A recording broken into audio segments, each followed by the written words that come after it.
Hey everybody, in this video we're going to prove out our process for making these carabiners. I'm getting ready to do a Kickstarter campaign for these, but before I can do that I need to make sure that I can manufacture them quickly and efficiently. In my last video we attempted to do exactly the same thing, but we ran into some issues with my fixture. Those should be fixed now, but I haven't had a chance to do a full run through.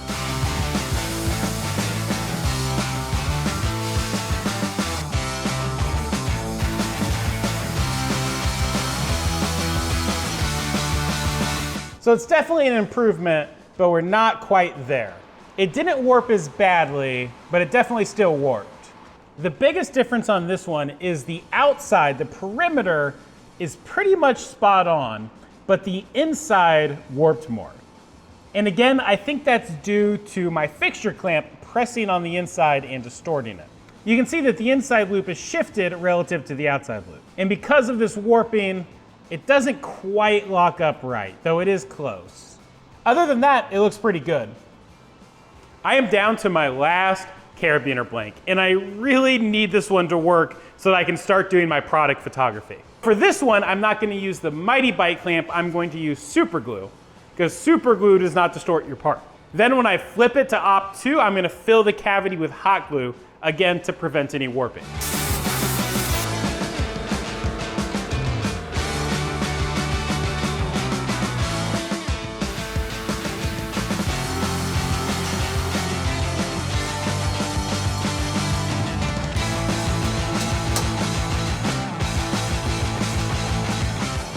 I ended up just putting hot glue around the outside of the carabiner. As I went to do it, I realized that if I put hot glue on the inside of the carabiner, the end mill could get gunky, which would then clog the flutes and cause it to break. So I just put hot glue on the outside.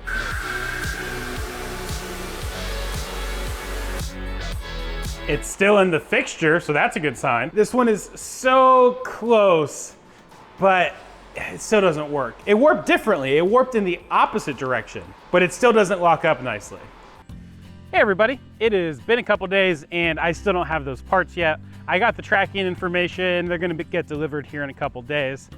But I wanted to go ahead and get this video out, and I have something else that I want to talk about, which is my goal. So for those of you that don't know, I quit my job, or at least I started the process of leaving. I gave my 2 weeks notice and I worked out an agreement with my boss where I would slowly taper down working for them part-time over the next couple months. So here's my goal. And I think this is realistic, but still hard. I went designing everything to hit $100,000 in gross revenue within 12 months. Obviously, I can't measure this only once a year, so I'm gonna be basing this goal off of the month-long increment, where I need to be making about $8,300 gross monthly revenue. Now that is not profit. I will not be making $100,000 a year. But that's my first milestone that I'm aiming. $100,000 a year may seem like a lot, but honestly, I'm not even sure if that's going to cover my living expenses.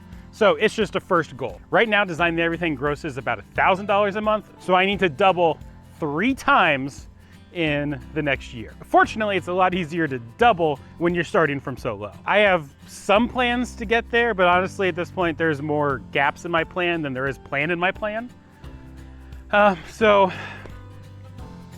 I don't know. I guess I'm just gonna do it and try my best to make it happen. If you'd like to support me in my goals, you can buy something we make at designedeverything.com or support me on Patreon. You can find a link down in the description.